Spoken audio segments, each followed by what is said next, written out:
اور اب وہاں جا کر اسے خود اپنی شادی کا کارڈ دے کر وہ مزید اس کے زخموں پر نمک نہیں چھڑک سکتا تھا۔ اس نے ماما کو صاف منع کر دیا تھا، لیکن جب ماما کے کہنے پر احمد چاچو اور نائبہ چاچی وہاں جانے لگے تو انہوں نے زبردستی اذان کو بھی ساتھ لے لیا کہ اذان ساتھ ہوگا تو وہ لوگ ایزی محسوس کریں گے۔ وہ لوگ صرف اذان کی دادوں کی وجہ سے وہاں جا رہے تھے، ورنہ باقی گھر والوں سے انہیں کوئی سروکار نہیں تھا۔ اذان کو مجبوراً ان کے ساتھ آنا پڑا تھا۔ وہ دادوں سے مل کر باہر لاؤنج میں آ بیٹھا۔ اندر دادو احمد چاچو اور چاچی سے اس کی شادی کے موضوع پر ہی بات کر رہی تھی۔ شکر ہوا کہ سجل گھر پہ نہیں تھی، سو تائی جان اس کے پاس آ بیٹھی اور بتانے لگیں کہ سجل آج کل کتنی پریشان ہے اور کس قدر تکلیف میں ہے۔ وہ شرمندہ ہو رہا تھا، اسی بات سے بچنے کے لیے وہ یہاں آنا نہیں چاہ رہا تھا۔ کس دل سے وہ اپنی خواہش سے دستبردار ہوا تھا یہ اس کا دل ہی جانتا تھا، کیونکہ اسے سجل کے خلوص میں کوئی کمی نظر نہیں آئی تھی۔ کس طرح اس نے سجل کو سمجھایا تھا یہ صرف وہ جانتا تھا۔ تمہاری ماں تو کبھی چاہتی ہی نہیں تھی کہ تمہارا تعلق اپنے باپ کے خاندان سے جڑا رہے۔ ساری زندگی سب کچھ ہوتے ہوئے بھی اس نے میکے کے در پہ گزاری اور تمہیں بھی ضد میں آ کر وہیں رکھا، اور اب ساری زندگی کے لیے باندھ دیا۔ سب نے کتنا سمجھایا اسے کہ تمہیں یہاں سے نہ لے جائے، لیکن نہیں، اسے تو عزت راس ہی نہیں تھی۔ دیکھنا ایک دن کتنا پچھتائے گی تمہاری ماں جب ہاتھ میں کچھ نہیں رہے گا۔ اذان نے صرف ان سے اتنا پوچھا تھا کہ ماما یہاں کیوں نہیں آتی، حالانکہ دادو انہیں اتنا یاد کرتی ہیں، اور اس کے جواب میں اسے یہ سب سننے کو ملا تھا۔ آخر کوئی وجہ ہوگی نا ماما کے اس گریز کی، وہ جو بابا سے آج بھی اتنی ہی محبت کرتی ہیں کہ آج بھی اتنے سالوں بعد بھی ان کے ذکر پہ ان کی آنکھیں بھیگ جاتی ہیں، اور وہ کہتی ہیں کہ وہ کبھی بھی بابا کا گھر چھوڑنا نہیں چاہتی تھی۔ پھر کیا وجہ رہی ہوگی؟ اسے یہ سب جاننا تھا، مگر کیسے؟ اس نے یہی سوال تائی جان سے کیا تو ان سے کوئی خاطر خواہ جواب نہ بن پڑا، اور وہ اس کے لیے چائے لانے کے بہانے اٹھ گئیں۔ اس کی الجھن بڑھتی جا رہی تھی۔ تائی جان کی باتوں نے اس کے دل پہ بوجھ بڑھا دیا تھا۔ آج موئز اور وڈا کی مہندی تھی۔ پورا دورانی ہاؤس لائٹوں سے سجا تھا۔ تقریب کا اہتمام باہر لان میں کیا گیا تھا۔ اکتوبر کے آخری دن تھے، جہاں راتیں طویل اور دن مختصر ہونا شروع ہو جاتے ہیں۔ گو کہ سردی میں اتنی شدت نہیں تھی، پھر بھی موسم قدرے خشک تھا۔ دونوں کا نکاح عصر اور مغرب کے درمیان ہو چکا تھا، اس لیے مہندی کی تقریب مشترکہ ادا کی جانی تھی۔ پورے لان کو پھولوں سے سجایا گیا تھا اور دولہا اور دلہن کی نشست وہ دلکش جھولا تھا جو کہ زری کی ملکیت تھی۔ اسے نہایت خوبصورتی سے سجایا گیا تھا۔ پھولوں اور لائٹوں کی آمیزش سے اس کی خوبصورتی دگنی ہو گئی تھی۔ موئز کاٹن کے وائٹ سوٹ میں گلے میں سرخ چنری کا دوپٹہ ڈالے بے پناہ خوش تھا۔ وردہ بھی گرین کلر کے بنارسی غرارے جس کے ساتھ پیلے رنگ کا دوپٹہ اور کرتی تھی جس پہ نفیس کام بنا ہوا تھا، پھولوں کا زیور پہنے بے پناہ حسین لگ رہی تھی۔ یہ جوڑا اس کے لیے زری نے پسند کیا تھا۔ اذان بھلے جتنا بھی ناخوش سہی، لیکن وہ موئز کی خوشی میں اس کے ساتھ پورے دل سے شریک تھا۔ بلیک کلر کے شلوار کرتے میں گلے میں موئز جیسا سرخ چنری کا دوپٹہ ڈالے اذان بے پناہ دلکش لگ رہا تھا، گو کہ اس کی بھوری آنکھوں میں اداسی نے ڈیرا ڈال رکھا تھا۔ پھر بھی وہ مسلسل موئز کے ساتھ تھا۔ دوسری طرف بلال تھا۔ زری اس طرف آنے کو جھجک رہی تھی جہاں اذان کھڑا تھا، کیونکہ وہاں چھوٹے بڑے اپنے پرائے تقریباً سبھی موجود تھے۔ حالانکہ ان کا کوئی باقاعدہ پردہ نہیں کرایا گیا تھا، مگر پھر بھی ایک فطری جھجک لازم تھی۔ کل تک وہ صرف اس کے بچپن کا ساتھی اور کزن، لیکن آج وہ اس کا ہونے والا شوہر تھا، سو جھجک فطری تھی۔ لیکن رباب اور نایاب کے ساتھ اسے رسم کے لیے آگے آنا ہی پڑا۔ ساری لڑکیوں نے مہندی کی مناسبت سے گرین یلو کپڑے پہن رکھے تھے، لیکن زری کو یلو کلر پسند نہیں تھا، سو اس وقت بھی وہ ریڈ اور گرین چنری کے سوٹ میں سجی سنوری بے پناہ حسین لگ رہی تھی۔ ریڈ کلر اس کی سبھی رنگت پہ بہت کھل رہا تھا۔ سٹیپس میں کٹے بال کمر تک آتے تھے، جنہیں اس وقت اس نے فرینچ نوٹ میں باندھ رکھا تھا۔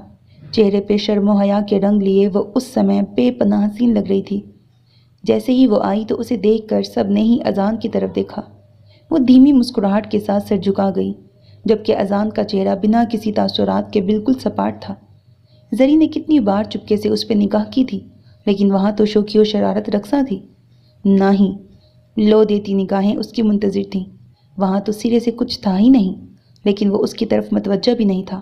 وہ تو صرف موئز کی طرف متوجہ تھا، جیسے وہاں موئز کے علاوہ اور کوئی ہے ہی نہیں۔ اذان نے کتنی ہی بار زری کی نگاہوں کو خود پہ محسوس کیا۔ اسے الجھن سی ہو رہی تھی۔ اسے ایسا محسوس ہو رہا تھا کہ جیسے ان دونوں کو زبردستی ایک دوسرے سے نتھی کر دیا گیا ہو، کیونکہ نہ تو زری ایسا چاہتی ہے اور نہ وہ خود۔ وہ تو بلال کو پسند کرتی ہے۔ یکا یک ہی اس کا دل سارے ہنگامے سے بیزار ہو گیا تھا۔ وہ موئس کو کہہ کر وہاں سے دور آ گیا۔ لون میں ہنگامے سے دور کونے میں گلاب کے کنج کے پاس رکھی چند کرسیوں میں سے وہ ایک پہ بیٹھ گیا۔ وہ اپنی ہی کسی سوچ میں گم تھا کہ اس کی توجہ بجتے سیل فون نے اپنی طرف کھینچ لی۔ دوسری طرف سجل تھی۔ وہ اب بھی اسے اتنی ہی اپنائیت سے کال کرتی تھی۔ کتنی اچھی ہے سجل۔ اذان تو بہت ہی اسے کم فون کرتا تھا، اب تو بالکل ہی نہیں کرتا تھا، لیکن وہ اس سے اس قدر محبت کرتی تھی کہ اب بھی بنا کچھ جتائے اسے کال کرتی تھی اور بالکل پہلے کی طرح ہی اس سے بات کرتی تھی، جیسے کچھ ہوا ہی نہ ہو۔ چند منٹ اس سے بات کرنے کے بعد اس نے فون رکھا تو غیر ارادی طور پر نگاہ سامنے اٹھی، جہاں اب بھی ہنگامہ مچا ہوا تھا۔ موئس کے بعد اب وردہ کی رسم ادا کی جا رہی تھی اور سب چاہتے تھے کہ موئس اب یہاں سے اٹھ جائے، لیکن وہ ڈھیٹ بنا مستقل وہیں جمع تھا۔ زری ہاتھ میں چند پیکٹ اٹھائے اس رش سے نکل کر شاید انہیں اندر رکھنے جا رہی تھی۔ چند قدم ہی چلی ہوگی کہ ہائی ہیل کی وجہ سے نہ جانے کیسے اس کا پاؤں رپٹ گیا۔ اس سے پہلے کہ وہ لڑکھڑا کے گر پڑتی، پیچھے چند قدم کے فاصلے پہ کھڑے بلال نے تیزی سے آگے بڑھ کر اسے گرنے سے بچا لیا تھا، البتہ اس کے ہاتھ میں تھامے پیکٹس میں سے ایک نیچے گر پڑا تھا، جسے اٹھا کر اسے تھماتے ہوئے بلال نے اس سے جانے کیا کہا تھا کہ وہ خفگی سے اسے گھورتی کچھ کہتی اندر بڑھ گئی اور بلال ہنستا ہوا پھر سے اس ہنگامے کا حصہ بن گیا۔ یہ منظر اذان کی نگاہوں نے بہت غور سے دیکھا تھا۔ اس کا شک یقین میں بدلنے لگا۔ وہ چپ چاپ اٹھ کر اندر اپنے کمرے کی طرف بڑھ گیا۔ اسے کوئی سروکار نہیں تھا کہ باہر کیا ہو رہا ہے اور موئس کیا سوچے گا اور سب لوگ اسے باہر نہ پا کر کیا کہیں گے۔ اور پھر اسی رات نیند نہ آنے کی وجہ سے ٹیرس پہ ٹہلتے ہوئے اس نے محمود ماموں کے گھر کے پچھلی طرف دوست سایوں کو نہایت قریب بیٹھے دیکھا تھا۔ اندھیرے کی وجہ سے ٹھیک سے دکھائی نہیں دے رہا تھا، لیکن اتنا ضرور محسوس ہو رہا تھا کہ وہ سرگوشیوں میں باتیں کر رہے ہیں اور دونوں نے ایک دوسرے کا ہاتھ تھام رکھا ہے۔ اس پوری رات اذان سو نہیں سکا تھا۔ اسے سمجھ نہیں آ رہا تھا کہ یہ کیا ہو رہا ہے۔ اگر زری اور بلال ایک دوسرے سے محبت کرتے ہیں تو سب کو کہتے کیوں نہیں ہیں؟ ان سب باتوں کے بیچ اس کی زندگی کیوں تباہ کی جا رہی ہے؟ کیا کرے، کس سے بات کرے؟ اسے کچھ سمجھ نہیں آ رہا تھا۔ ماما کا ری ایکشن جانتا تھا کہ ان سے بات کرنے کی صورت میں کیا ہو سکتا تھا، اور جب بیچ میں بس چند دن ہی رہ گئے تھے تو وہ کیا کر سکتا ہے؟ یہی سوچتے سوچتے بلاخر اس کے نڈھال دل و دماغ پہ نیند کی پری مہربان ہو ہی گئی۔ اس گزرتے ایک ہفتے میں جہاں موئس اور وردہ کی شادی بخیر و خوبی انجام پائی تھی، احمد اور اس کی بیوی شادی میں شریک نہیں ہو سکے تھے۔ اذان نے کتنی ہی بار زری اور ماما سے ایک بار پھر سے بات کرنی چاہی تھی کہ ابھی بھی وقت ہے، لیکن ماما تو اس کی کوئی بات سن ہی نہیں رہی تھی اور باوجود کوشش کے اسے زری سے بات کرنے کا موقع نہیں مل سکا تھا۔ اور اسی شش و پنج میں ان کی شادی کا دن آن پہنچا۔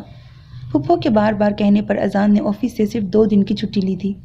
اس نے اپنی شادی کے سلسلے میں ماما کی کوئی کسی بھی قسم کی مدد نہیں کرائی تھی۔ انہوں نے سب کے ساتھ مل کر خود ہی سب کچھ کر لیا تھا۔ وہ تو بس اپنے ہی خیالات میں گم تھا۔ درانی ہاؤس کے لوگوں کی سجو حج آج نرالی تھی۔ تقریب کا اہتمام شادی ہال میں کیا گیا تھا۔ تمام مہمان آ چکے تھے۔ اذان کی دادو نہیں آ سکی تھیں یا انہیں آنے نہیں دیا گیا تھا۔ صرف چھوٹے چچا چند لمحوں کو آئے تھے، باقی گھر والوں نے شریک ہونا ضروری نہیں سمجھا تھا۔ اذان کو بہت برا محسوس ہوا۔ پھپھو نے ان دونوں کے شادی کے ڈریسز خاص طور پر ایک ڈیزائنر سے تیار کروائے تھے۔ پیور ریڈ کلر کے لہنگے میں جس پر ڈل گولڈن اور مختلف رنگوں سے خوبصورت دل فریب کام بنا تھا۔ طلائی زیورات اور خوبصورت میک اپ میں ذروہ محمود کی چھب ہی نرالی تھی۔ چہرے پہ شرم و حیا اور خوشی سرخی بن کر چھلک رہی تھی۔ آنکھوں میں اپنی سب سے قیمتی چیز پا لینے کا نشہ ساحل کورے لے رہا تھا۔ لائٹ براؤن سکن شیروانی میں جس پہ دلہن کے لہنگے کی مناسبت سے ہی کام کیا گیا تھا، سر پہ گولڈن براؤن کلا پہنے کم دلکش اذان بھی نہیں لگ رہا تھا۔ اس کے کلے پہ جڑا نگ بالکل ویسا ہی تھا جیسا زری کے پرس پہ جڑا تھا۔ پھپھو نے اور سفینہ چاچی نے کتنی ہی بار دونوں کی نظر اتاری تھی۔ سبھی ان دونوں کو سراہ رہے تھے۔ اذان صدیقی ولد عظیم صدیقی، آپ کو ذروہ محمود ولد محمود درانی بغور نہیں باعوض شرعی حق مہر سکہ رائج الوقت اپنے نکاح میں قبول ہیں؟ مولانا صاحب نے تیسری بار اس کے سامنے یہ کلمات دہرائے تھے۔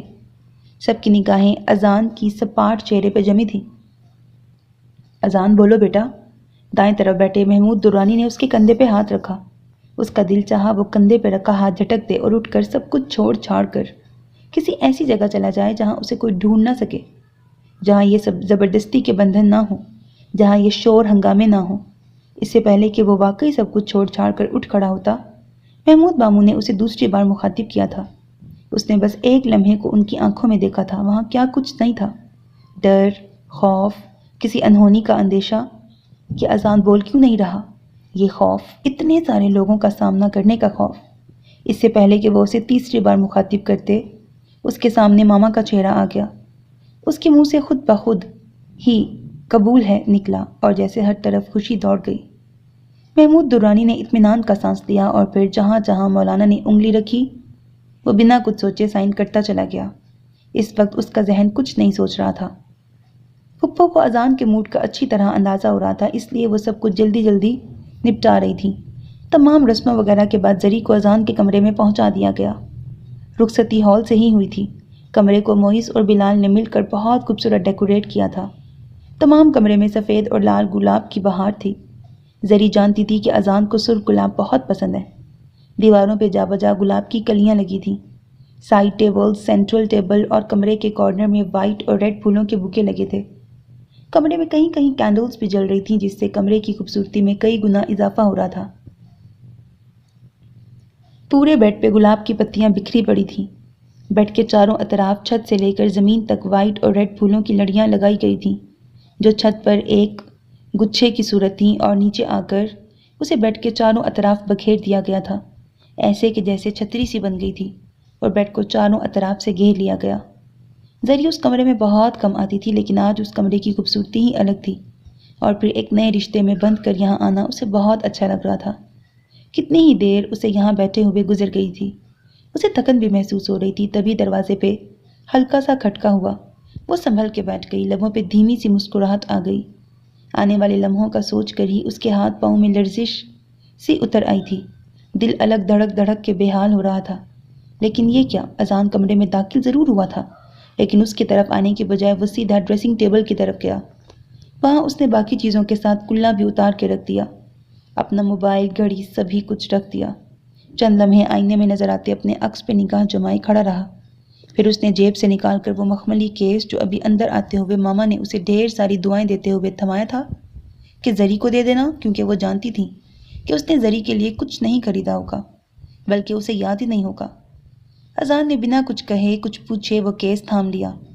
وہ نہیں جانتا تھا کہ اس میں کیا ہے، رنگ، کنگن یا کچھ اور۔ وہ جاننا چاہتا بھی نہیں تھا، اور ابھی بھی اس نے بنا دیکھے ہی وہ کیس ڈریسنگ ٹیبل پہ رکھ دیا۔ وارڈروب سے اپنے کپڑے لے کر وہ واش روم میں چلا گیا۔ وہاں گرم پانی سے نہانے کے بعد اس کے اعصاب کچھ نارمل ہوئے تھے۔ جب وہ باہر نکلا تب اس کی نظر سامنے بیٹھے وجود پہ پڑی، جو شاید نہیں یقیناً اتنی دیر سے اس ہی کے انتظار میں بیٹھی تھی۔ چند لمحے وہ زری کے ہوش ربا سراپے سے نظر نہیں ہٹا سکا تھا۔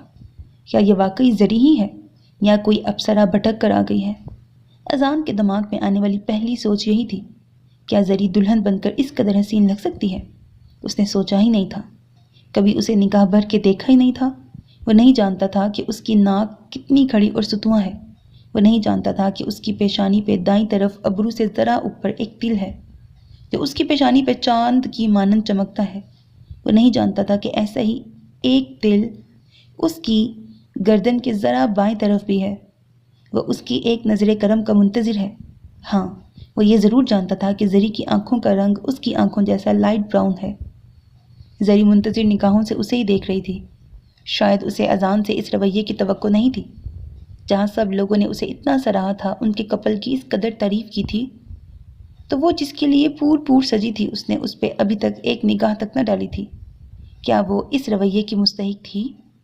وہ جو دنوں میں اس کی محبت میں سر تا پار ڈوب چکی تھی، اسے اپنا سب کچھ مان چکی تھی، کیا وہ ایک محبت بڑی نکاح کی بھی مستحق نہیں تھی؟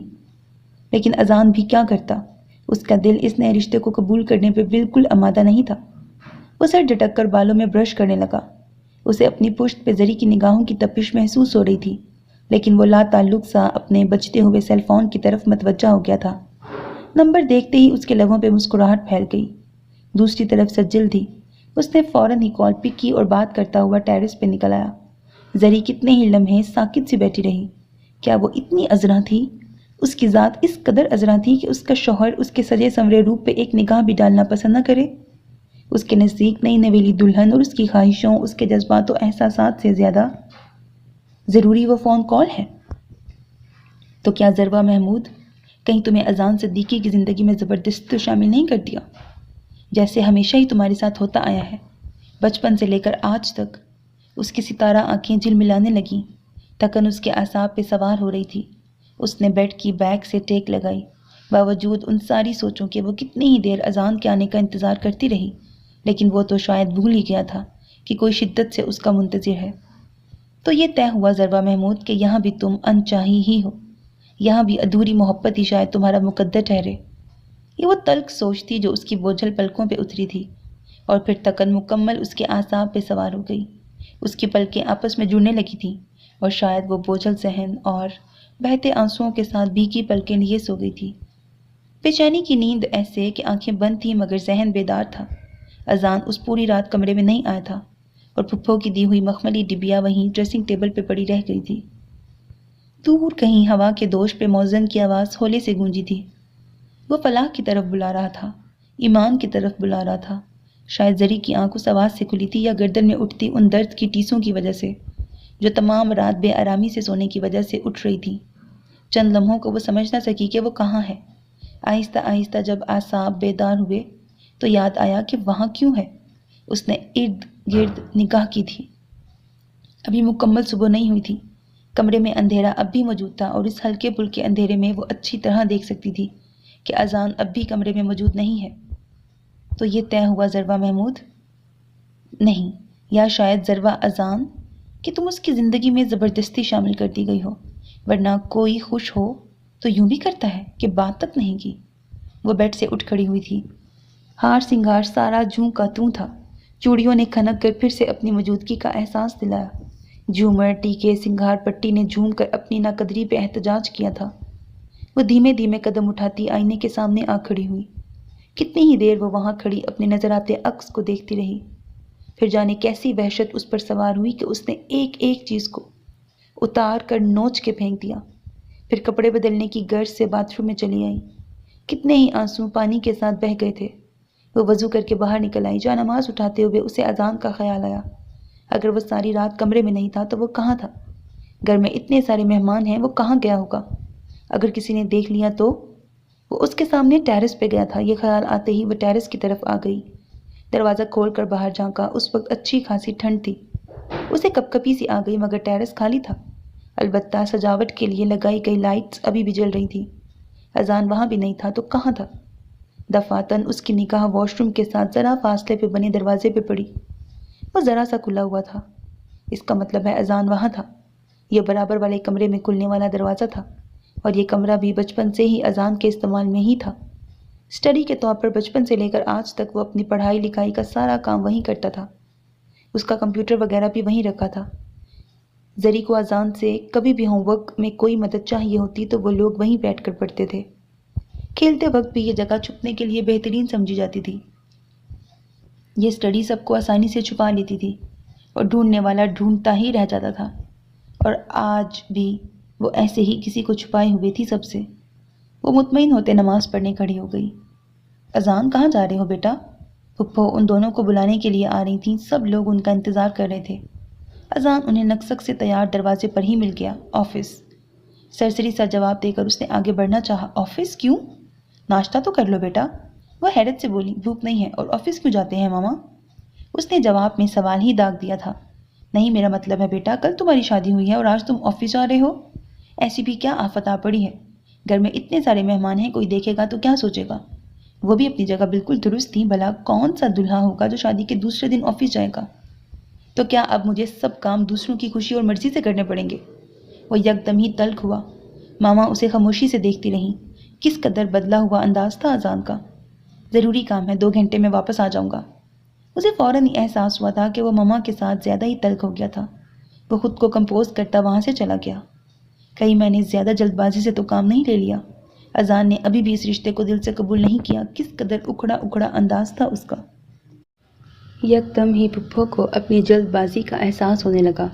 انہوں نے اذان کو سنبھلنے کا موقع دیے بغیر فوراً ہی شادی کرتی تھی۔ کیا ہوا ہے فاطمہ، یہاں کیوں کھڑی ہو؟ سب لوگ کب سے ان دونوں کا انتظار کر رہے ہیں اور نہ جانے کتنے پل وہ اپنی ہی سوچوں میں گم وہاں کھڑی رہتی کہ بڑی بھابھی کی آواز ان کو سوچوں سے کھینچ لائی۔ اور یہ اذان کہاں گیا ہے؟ پوچھا تو کہہ رہا تھا آفس جا رہا ہوں۔ شادی کے دوسرے دن بھی بھلا کوئی آفس جاتا ہے کیا؟ خیر تو ہے نا فاطمہ؟ مجھے تو یہ اذان کچھ بجھا بجھا سا لگ رہا ہے۔ خوش تو ہے نا؟ انہیں تو بس موقع چاہیے تھا۔ اف، ایک تو یہ بڑی بھابھی کے اندازے۔ پھپھو نے گہرا سانس کھینچ کر خود کو آنے والے وقت کے لیے تیار کیا تھا۔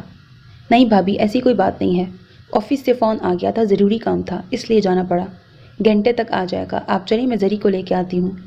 وہ سرسری سے انداز میں کہتی آگے بڑھ گئی۔ تائی جان خیر مطمئن تو ہوئی نہیں، البتہ کچھ بھی کہے بنا واپس لاؤنج کی طرف چلی گئی۔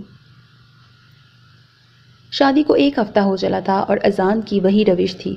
عجیب سرد اور اکھڑ رویہ تھا۔ زری نے کتنی ہی بار اس سے خود سے بات کرنی چاہی، لیکن وہ اس سے بات کرنا تو دور اس کی طرف دیکھتا بھی نہیں تھا۔ پھپھو الگ پریشان تھیں۔ انہیں اذان سے اس سخت رویے کی امید نہیں تھی۔ وہ سمجھ نہیں پا رہی تھیں کہ اسے کیسے سمجھائیں۔ وہ کوئی بات سننے کو تیار ہی نہیں تھا۔ آج بھی وہ آفس سے آ کر ابھی بیٹھا ہی تھا کہ معیز اور وردہ چلے آئے۔ اس پہ عجیب سی بیزاری طاری ہو رہی تھی۔ اس کا اس وقت کسی سے بھی بات کرنے یا ملنے کو دل نہیں کر رہا تھا، اور اوپر سے معیز کی فرمائش کہ وہ اور وردہ ہنی مون کے لیے جا رہے ہیں اور چاہتے ہیں کہ اذان اور زری بھی ان کے ساتھ چلیں۔ زری اور پھپھو بھی لاؤنج میں ہی موجود تھی۔ آئیڈیا تو بہت اچھا ہے اذان، میرا خیال ہے کہ تم دونوں کو ضرور جانا چاہیے بیٹا۔ پھپھو نے معیز کی بات سے اتفاق کیا۔ اذان نے ایک نگاہ انہیں دیکھا مگر کہا کچھ نہیں تھا۔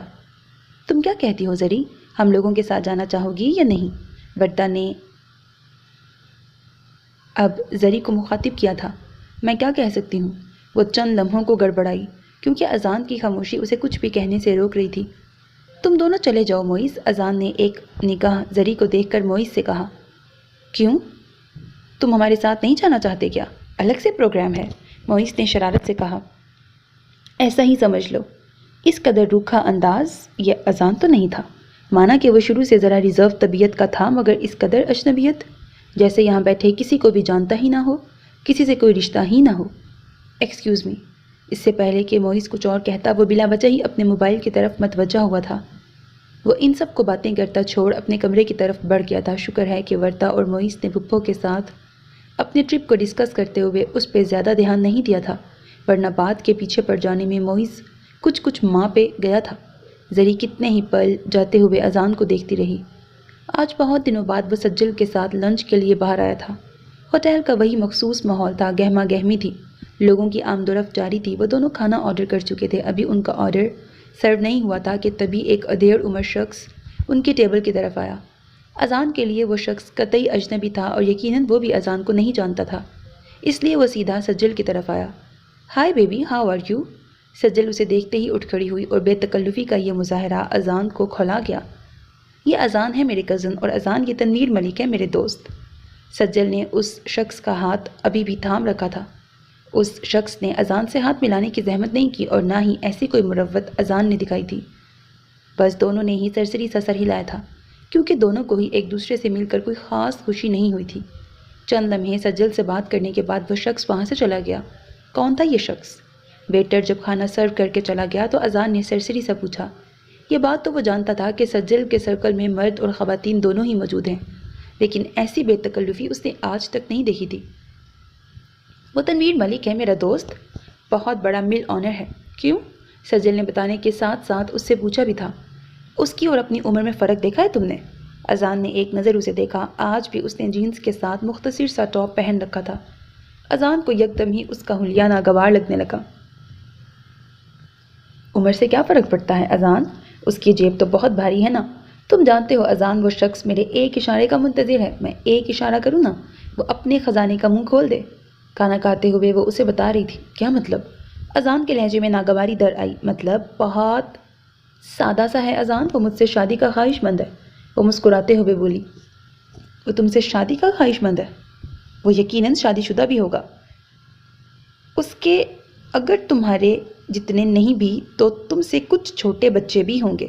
پھر بھی؟ اذان کو اس کا انداز بہت عجیب لگا۔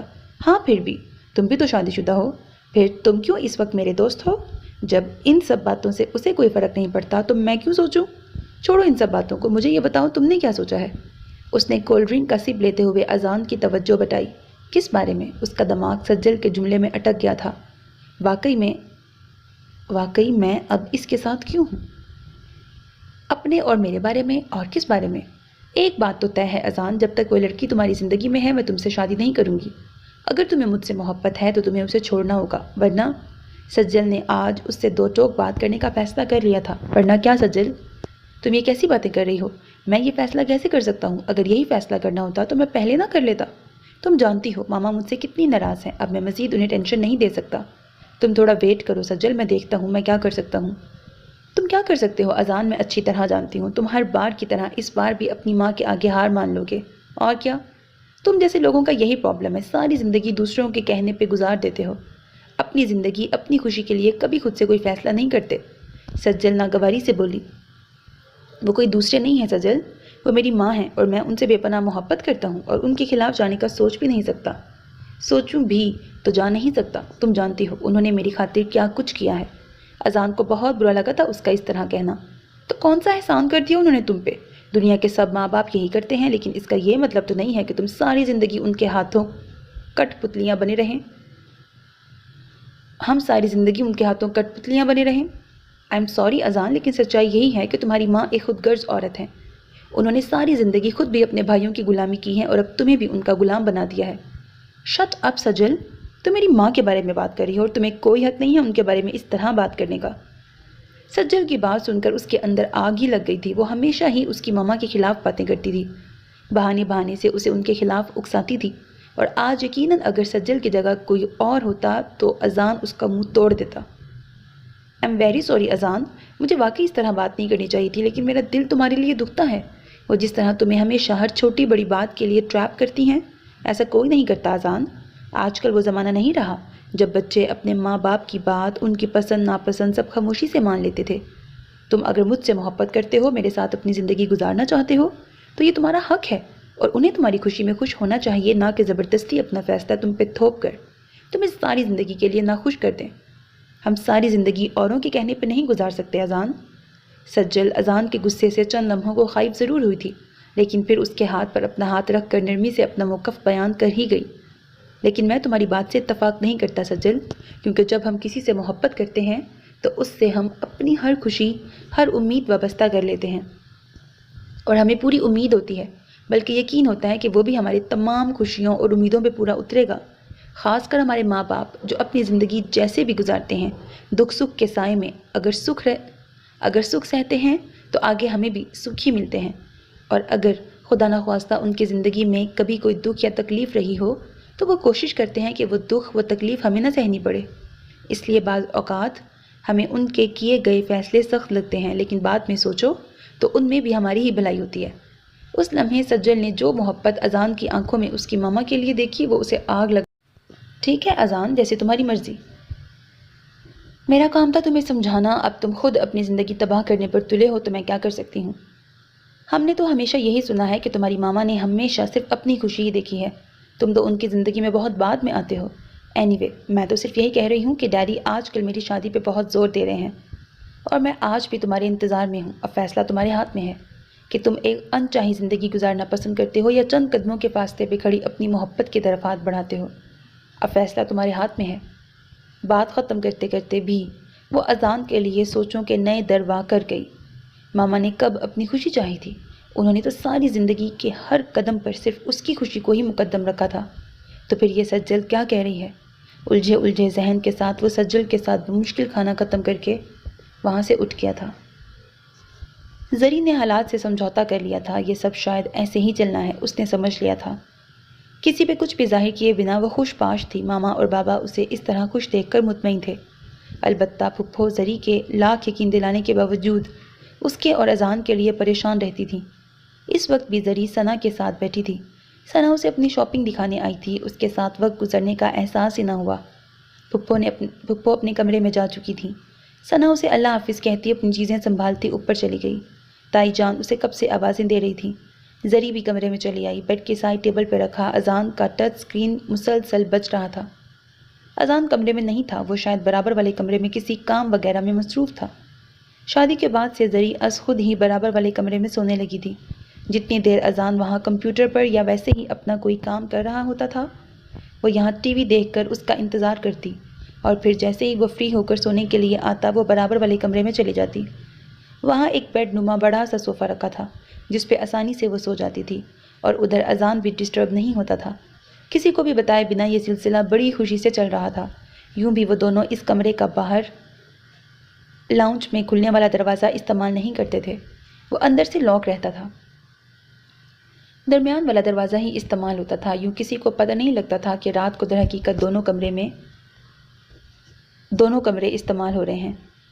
وہ وہیں بیٹھ کر اس کے باہر آنے کا انتظار کرنے لگی۔ اس کا فون بج کر خاموش ہو کر اب پھر سے بجنے لگا۔ وہ کتنی ہی دیر دیکھتی رہی کہ یا تو اذان خود ہی فون کی آواز سن کر آ جائے یا پھر فون کرنے والا خود ہی تھک کر فون کرنا چھوڑ دے، مگر دونوں ہی باتیں نہیں ہوئی تھیں۔ مجبوراً اسے اٹھنا پڑا۔ اس نے فون ہاتھ میں اٹھایا جہاں سجل کا لنک کے الفاظ فل اسکرین پہ نہایت نمایاں تھے۔ اس سے پہلے کہ وہ فون لے کے مڑتی، کسی نے پیچھے سے اس کے ہاتھ سے فون لے لیا تھا، جو اب بھی زور و شور سے بج رہا تھا۔ آپ کا فون کب سے بج رہا تھا؟ اس لیے میں نے سوچا کہ آئندہ میرا فون چاہے ساری رات ہی کیوں نہ بجتا رہے، تم میرا فون نہیں اٹھاؤ گی۔ اذان نے اسے بات مکمل نہیں کرنے دی تھی۔ مگر میں تو آپ کو، وہ کہنا چاہتی تھی کہ میں کال سن نہیں رہی تھی بلکہ فون آپ کو دینے آ رہی تھی، لیکن ہمیشہ کی طرح وہ اس کی بات سن نہیں رہا تھا، اور یہ عادت اذان کی بہت بری تھی کہ وہ پوری بات نہیں سنتا تھا۔ بحث کرنے مت کھڑی ہو جایا کرو ضربہ، پلیز۔ میرے فون کو تو میرا پرسنل رہنے دو، یا اس پہ بھی زبردستی حق جتانے کھڑی ہو جاؤ گی۔ اذان نے کہتے ہی فون آن کر کے کان سے لگا لیا اور ٹیرس پہ چلا گیا، یہ دیکھے بنا کہ جس زری کے آنسو وہ آنکھوں میں جمع ہونے سے پہلے ہی انہیں روکنے کی کوشش کرتا تھا، وہ کس تیزی سے اس کی پلکوں کی باڑ پھلانگ رہے تھے، کس قدر اجنبیت سے اس نے ضربہ پکارا تھا۔ وہ اپنی سسکیاں دباتی دوسرے کمرے میں چلی آئی، یہ دیکھے بنا کہ اذان نے شیشے کی دیوار کے پار سے اسے بہت غور سے روتے ہوئے دیکھا۔ وہ تمام رات زری نے روتے ہوئے گزاری تھی، آنکھوں سے آنسو رک ہی نہیں رہے تھے۔ کس قدر ازراں ہو گئی تھی اس کی ذات۔ آپ کسی پہ زبردستی مسلط کر دیے گئے ہیں، یہ احساس ہی کس قدر جان لیوا تھا۔ نہ جانے کب اس کی آنکھ لگ گئی، یوں کہ سوتے میں بھی اس کی پلکیں بھیگی بھیگی سی تھیں۔ صبح زری کی آنکھ معمول سے کچھ زیادہ ہی جلدی کھل گئی تھی۔ وہ دروازہ کھول کر اذان کے کمرے میں آئی۔ وہ کمبل اوڑھے ابھی تک بے خبر سو رہا تھا۔ وہ فریش ہو کر آئی، وضو کر کے نماز پڑھی اور دھیمے دھیمے قدم اٹھاتی اس کے بیڈ کے پاس چلی آئی۔ سوتے میں وہ کس قدر دلکش لگ رہا تھا۔ اس کی خوابیدہ آنکھیں اس سمے بند تھیں، اذان کی پلکیں بہت لمبی اور گھنی تھیں۔ وہ کتنے ہی لمحے وہاں کھڑی اسے دیکھتی رہی۔ وہ نیند میں کس مسایا مگر اٹھا نہیں، کروٹ لے کر پھر سو گیا۔ اب زری کی طرف اس کی پشت تھی۔ زری ایک گہرا سانس لے کے اسے جگانے کے لیے الارم سیٹ کرتی کمرے سے باہر نکل آئی۔ وہ صبح اٹھنے کا چور تھا، جب تک اسے کوئی اٹھائے نہ وہ خود سے نہیں اٹھتا تھا، اور یہ عادت اس کی بچپن سے تھی۔ زری ناشتہ بنا کر ٹیبل پر رکھنے کے بعد پھپھو کو آتے دیکھ کر اذان کو بلانے چلی آئی۔ وہ اٹھ چکا تھا اور تیار بھی ہو چکا تھا، اب آئینے کے سامنے کھڑا گلے میں ٹائی باندھ رہا تھا۔ اس سے پہلے کہ وہ اسے مخاطب کرتی اس کا فون گنگنایا۔ اس کے آفس سے فون تھا۔ وہ کال سننے لگا۔ اس سے ایک ہاتھ سے ٹائی کی نوٹ نہیں لگ رہی تھی، اور گزرتا ٹائم اسے مسلسل احساس دلا رہا تھا کہ اسے دیر ہو رہی ہے۔ زری کے قدم خود بخود ہی اس کی طرف اٹھ گئے۔ اس نے از خود ہی ہاتھ بڑھا کر اس کے کہے بنا اس کی ٹائی کی نوٹ لگا دی۔ اذان نے اسے دیکھا ضرور مگر کہا کچھ نہیں تھا، روکا بھی نہیں، بلکہ وہ سہولت سے فون سننے لگا۔ فون اس کے آفس سے تھا۔ اس نے انہیں آدھے گھنٹے میں پہنچنے کا کہہ کر فون بند کر دیا تھا۔ زری ٹائی کی نوٹ لگا چکی تھی۔ وہ کمرے میں کیوں آئی تھی اسے بھول چکا تھا۔ اذان کی ذرا سی قربت اور اس کے پرفیوم کی دل فریب مہک نے اسے بھلا دیا تھا۔ زری، اذان کی آواز سے اس کے بڑھتے قدم رک گئے تھے۔ وہ رک کر اسے دیکھنے لگی۔ آئی ایم سوری، میں رات کو کچھ زیادہ ہی بول گیا تھا، مجھے تم سے ایسے بات نہیں کرنی چاہیے تھی۔ I am very sorry. رات کو اسے روتے دیکھ کر اذان کو بہت تکلیف ہوئی تھی، بالکل ویسے ہی جیسے ہمیشہ ہوتی تھی۔ وہ تمام رات بے چین رہا تھا، فون پہ سجل سے بات کرتے ہوئے بھی نہ جانے کیوں اس کا سارا دھیان زری کے آنسوؤں میں ہی اٹک گیا تھا۔ وہ فون پہ بات کر کے اندر آیا تو وہ اپنے کمرے میں جا چکی تھی۔ وہ وہیں کمرے میں ٹہلنے لگا، کبھی بیڈ پہ بیٹھ جاتا، کبھی پھر اٹھ کھڑا ہوتا۔ وہ دروازہ کھول کر زری کے پاس آیا تھا، لیکن تب تک وہ سو چکی تھی، اور اذان اچھی طرح جانتا تھا کہ وہ روتے روتے سوئی ہے، کیونکہ سوتے میں بھی اس کی پلکوں پہ موتی چمک رہے تھے اور چہرے پہ آنسوؤں کے نشان واضح تھے۔ اذان کو ندامت نے گھیر لیا۔ اسے شدت سے احساس ہوا تھا کہ اسے زری سے اتنی سختی سے بات نہیں کرنی چاہیے تھی، کیونکہ اگر زیادتی میرے ساتھ ہوئی ہے تو قصوروار زری نہیں ہے۔ وہ تمام رات ٹھیک سے سو نہیں سکا تھا۔ کوئی بات نہیں، ہو جاتا ہے ایسا۔ ویسے بھی میں آپ کا فون سن نہیں رہی تھی، آپ کو دینے آ رہی تھی تاکہ آپ بات کر سکیں۔ زری نے اسے بتانا ضروری سمجھا تاکہ اس کے دل میں کوئی غلط فہمی نہ رہے۔ اذان نے اسبات میں سر ہلایا۔ ناشتہ تیار ہے، آ جائیں۔ پھپھو انتظار کر رہی ہیں۔ اچانک ہی زری کو یاد آیا تھا کہ وہ کمرے میں کیوں آئی تھی۔ وہ اذان کو کہتی باہر چلی آئی تھی، لبوں پہ مسکراہٹ آپ ہی در آئی تھی۔ ناراضی جیسے پل میں ہوا ہوئی تھی۔ اذان بھی اپنا کوٹ اور بیگ اٹھا کر باہر چلا آیا کہ رات کی بے چینی اب ختم ہو چکی تھی۔ پھپھو ان دونوں کا انتظار کرنے کے ساتھ ساتھ اخبار بھی دیکھ رہی تھی۔ کیا بات ہے ماما، بہت فرصت سے بیٹھی ہیں؟ اذان نے انہیں سلام کرنے کے بعد پوچھا۔ بیٹا جانی، تم نے ہی تو کہا تھا کہ ماما اب آپ جاب چھوڑ دیں، تو بھلا میں اپنے بیٹے کی کوئی بات کیسے ٹال سکتی ہوں؟ اور اب جب کہ میرا بیٹا مکمل طور پر اپنی جاب میں سیٹ ہو چکا ہے تو بھلا مجھے اب جاب کرنے کی کیا ضرورت ہے؟ سو میں نے جاب چھوڑ دی ہے۔ ریئلی ماما؟ وہ حیرت اور خوشی کے ملے جلے تاثرات لیے انہیں دیکھ رہا تھا۔ بالکل میری جان، تمہاری خوشی سے بڑھ کر میرے لیے کچھ بھی نہیں ہے بیٹا۔ جب میرا بیٹا میری خوشی کے لیے اتنا کچھ کر سکتا ہے تو کیا میں اس کی اتنی چھوٹی سی بات نہیں مان سکتی؟ اب تو خوش ہو نا؟ پھپھو نے خوشی سے دمکتے اس کے چہرے کی طرف دیکھا تھا۔ اتنا خوش انہوں نے اذان کو بہت دنوں بعد دیکھا تھا۔ بہت خوش ہوں ماما، آپ نے میری بات رکھ لی، میرا مان رکھا۔ Thank you, I love you mama. Azaan نے محبت سے ان کے ہاتھ چوم لیے۔ آئی لو یو ٹو بیٹا۔ وہ اس کی ماں تھی، ایسا کیسے ہو سکتا تھا کہ وہ اس کی کسی بات سے انکار کریں؟ ایسی ماں جو ہمیشہ صرف اس کی خوشی کا خیال رکھتی ہے، تو اب ایسا کیسے ہو سکتا تھا کہ وہ اس کی کوئی بات ماننے سے انکار کر دیں؟ اذان بے انتہا خوش تھا۔ سجل پلیز اس طرح روز روز آفس مت آیا کرو، اچھا نہیں لگتا۔ سجل ہر دوسرے دن اس کے آفس آن موجود ہوتی تھی اور اذان نے اسے کبھی نہیں ٹوکا تھا، مگر آج نہ جانے کیوں اذان کو اس کا اس طرح اس حلیے میں آنا بہت برا لگا تھا۔ وہ آج بھی سلیو لیس پہنے ہوئی تھی اور اذان کو اس لمحے زری یاد آئی۔ کتنے اچھے کپڑے پہنتی ہے وہ، فیشن کے مطابق مگر مکمل، بلکہ ان کے گھر میں کوئی بھی لڑکی ایسے کپڑے پہننے کا سوچ بھی نہیں سکتی تھی۔ کیوں؟ یہ بھی تمہاری ماما کا حکم ہے کیا؟ ورنہ اس سے پہلے تو تم نے کبھی ایسا نہیں کہا۔ وہ تنک کر غصے سے بولی تھی۔ ایسی کوئی بات نہیں ہے سجل، تم بات کو سمجھو، اور تم ہمیشہ ہر بات میں ماما کو کیوں بیچ میں لے آتی ہو؟ اذان کو اس کی ان باتوں سے چڑ سی ہونے لگی تھی۔ وہ ہمیشہ ماما کے بارے میں غلط بولتی رہتی تھی۔ ٹھیک ہے، جا رہی ہوں میں، اب تمہیں ملنا ہو تو تم خود ہی آ جانا، میں آئندہ یہاں نہیں آؤں گی۔ وہ غصے سے اٹھ کر چلی گئی اور ہمیشہ کی طرح اذان نے اسے روکا بھی نہیں تھا اور نہ ہی اس کے پیچھے گیا تھا۔ وہ سر جھٹک کر اپنا کام کرنے لگا تھا کہ کوئی اس کے کیبن کا دروازہ نوک کر کے اس کے یس کہنے پر اندر داخل ہوا تھا۔ جی کہیے، میں آپ کی کیا مدد کر سکتا ہوں؟ اندر آنے والے کو دیکھ کر اذان نے کہا۔ وہ ان کے بینک کے پرانے اور ریگولر کلائنٹ تھے اور اکثر ان سے ملاقات ہوتی رہتی تھی۔ اگر آپ برا نہ مانیں تو آپ سے ایک بات کہوں اذان صاحب؟ اس شخص نے اذان سے مصافحہ کرنے کے بعد کہا۔ جی کہیے۔ یہ لڑکی جو ابھی آپ کے کیبن سے نکلی، جان سکتا ہوں کہ یہ کون ہے؟ چند لمحے توقف سے وہ شخص بولا۔ کیوں؟ آپ یہ کیوں جاننا چاہتے ہیں؟ اذان کو برا محسوس ہوا۔ اپنا اور سجل کا رشتہ ظاہر کیے بنا اذان جاننا چاہتا تھا کہ وہ شخص ایسا کیوں کہہ رہا ہے، اس لیے چپ رہا۔ صرف اس لیے کہ اگر آپ اس کو نہیں جانتے تو یہ بہت اچھی بات ہے، اور اگر جانتے ہیں تو میرا آپ کو یہ مخلصانہ مشورہ ہے کہ اس لڑکی سے ذرا بچ کے رہیے گا۔ یہ لڑکی ٹھیک نہیں ہے۔ میرے بہنوئی تنویر ملک، شاید آپ نے نام سن رکھا ہو، اس اچھے خاصے انسان کو اس لڑکی نے انگلیوں پر نچا رکھا ہے۔ اس کے جوان بچے ہیں، فیملی ہے، خوشگوار زندگی ہے، مگر یہ لڑکی پھر بھی اس کے پیچھے پڑی ہے۔ میری بہن آج کل بہت پریشان ہے، بیمار رہنے لگی ہے۔ وہ شخص تو جیسے بھرا بیٹھا تھا۔ لیکن کیوں؟ اپنی عمر سے دگنی عمر کے آدمی کے پیچھے پڑنے میں اس کا کیا فائدہ ہے؟ اذان نے یوں ہی سرسری انداز میں پوچھا تھا۔ دولت کے لیے جناب، اور کیوں؟ بے پناہ دولت کا مالک ہے تنویر ملک، اور دولت تو اچھے اچھوں کے دماغ خراب کر دیتی ہے۔ پھر وہ لڑکی کیا ہے؟ اندرون ملک کتنی ہی جائیدادیں ہیں اس کی، اور وہ لڑکی صرف اس کی دولت ہتھیانے کے چکر میں ہے اور کچھ نہیں۔ اور وہ ایسا عقل کا اندھا بنا ہوا ہے اس لڑکی کے آگے کہ نہ جانے کتنا کچھ ابھی سے اس کے نام کر چکا ہے۔ عقل تو شاید تب آئے گی جب وہ سب کچھ لوٹ کر چلتی بنے گی۔ وہ شخص تو اسے اپنی طرف سے اچھا مشورہ دے کر چلتا بنا، مگر اذان کے لیے الجھن کھڑی کر گیا تھا۔ سجل ایسا کیوں کر رہی ہے؟ ایک طرف میرے لیے اتنی بےتاب رہتی ہے، مجھ سے ملنے کے بہانے ڈھونڈتی ہے، اور دوسری طرف تنویر ملک، اور وہ بھی دولت کے لیے۔ یا میرے خدا، یہ کیا ہو رہا ہے؟ وہ کتنی ہی دیر خاموشی سے بیٹھا رہا۔ اسے بالکل سمجھ نہیں آ رہا تھا کہ وہ کیا کرے، سجل سے اس بارے میں بات کرے یا نہیں۔ اسے بالکل سمجھ نہیں آ رہی تھی، اس کا دماغ الجھ رہا تھا مگر کوئی سرا ہاتھ میں نہیں آ رہا تھا۔ سجل سے بات کرنے کا فیصلہ کر کے وہ وہاں سے اٹھ آیا۔ وہ اب دادو کی طرف جا رہا تھا، ویسے بھی ان سے ملے ہوئے کافی دن ہو گئے تھے۔